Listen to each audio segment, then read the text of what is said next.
Hey guys, what is going on? It's Banetheassassin Games here, and today I got a video for you, and it is another PS Vita game review.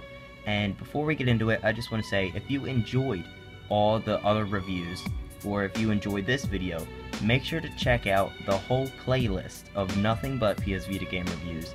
There's Resident Evil 2 Revelations, Uncharted Golden Abyss, Killzone Mercenary, Call of Duty, PlayStation All-Stars.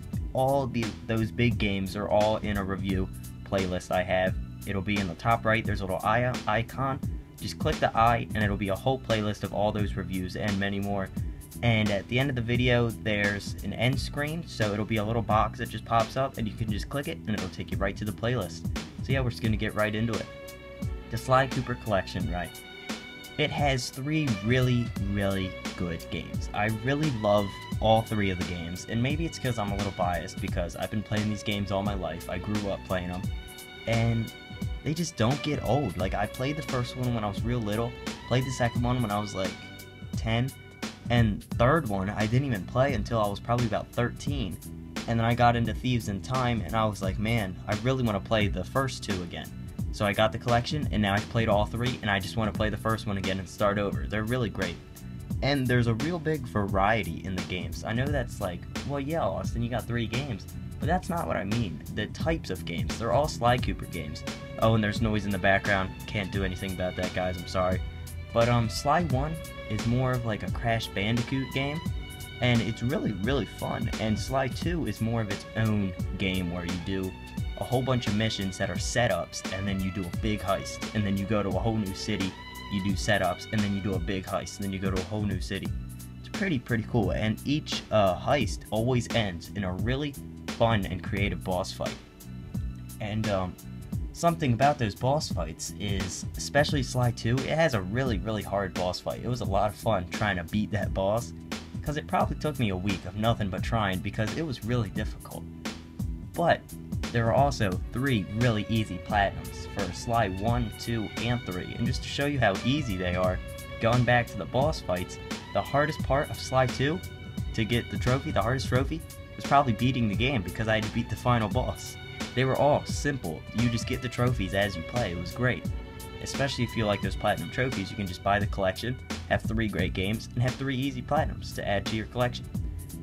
And it's a game that, on the Vita, you know, you don't have much of. Most of the games are like games where you gotta sit down and play. Like Killzone, you can't just pick up like you're on a car trip, you can't just pick up Killzone and play some multiplayer. Like, you can't do that. And even if you like drive a car, if you go somewhere, you can't just pull it out, play a quick game of Killzone multiplayer. Sly Cooper is a game where you can just pick up, play it a little bit, save, and then close it, and just play it whenever you want later on. And I really think that's good for especially the portable device genre, because the Vita doesn't have that a lot, and that's like the best type of game for the portable. That's what people want with a portable. And 99% of the time it runs really smooth, and that's actually a really big improvement compared to the other collections like God of War and Jak and Daxter, because those had a lot of rough spots. Oh geez, a lot of rough spots. So yeah, that's definitely a big improvement.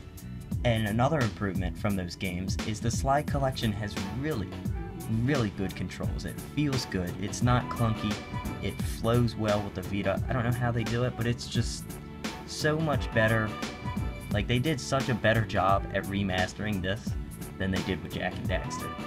And the bad parts, I will say, is the first game is really short.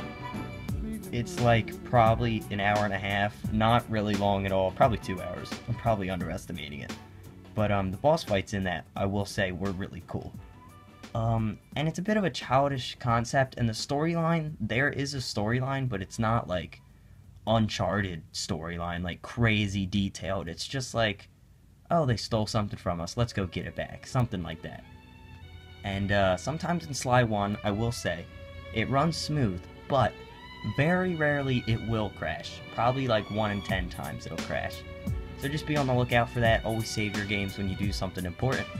So yeah, and the cutscenes, like every other review, remaster, other than the Jak and Daxter collection on Vita, it does not use a full screen for cutscenes, and I will say Sly Cooper doesn't have many cutscenes. They're only about, what, like a minute long at most. Like, very rarely is it that long.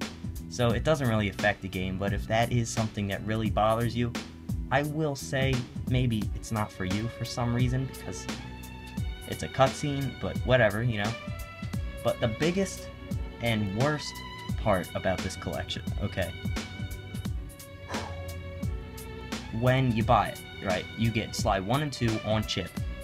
Slide 3 is a digital code on a voucher.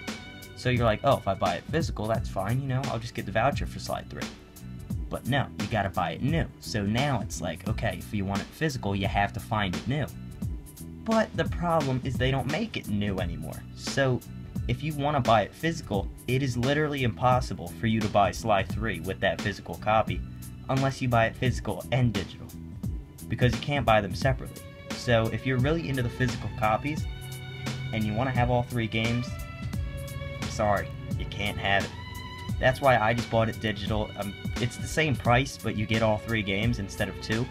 So yeah, it's really stupid because you get 2 games for the price of 3 when you can buy digital 3 games for the price of 3. So yeah. But overall, I'd probably give the whole remaster an 8 out of 10. Like I said, the games were amazing, so if I were to rate Slide 1, 2, and 3, which I'm not because plenty of reviews already made on that, I would probably give them a 9 out of 10 because those games are really, really good. It's just the remaster was phenomenal. They did a really good job. But the reason it's not a 9 out of 10 is because of the pre-owned physical copy. It does not include Slide 3 anywhere because they don't make any more new ones, so no more vouchers. So yeah, if you guys enjoyed, make sure to leave a like. Have a wonderful day, everybody.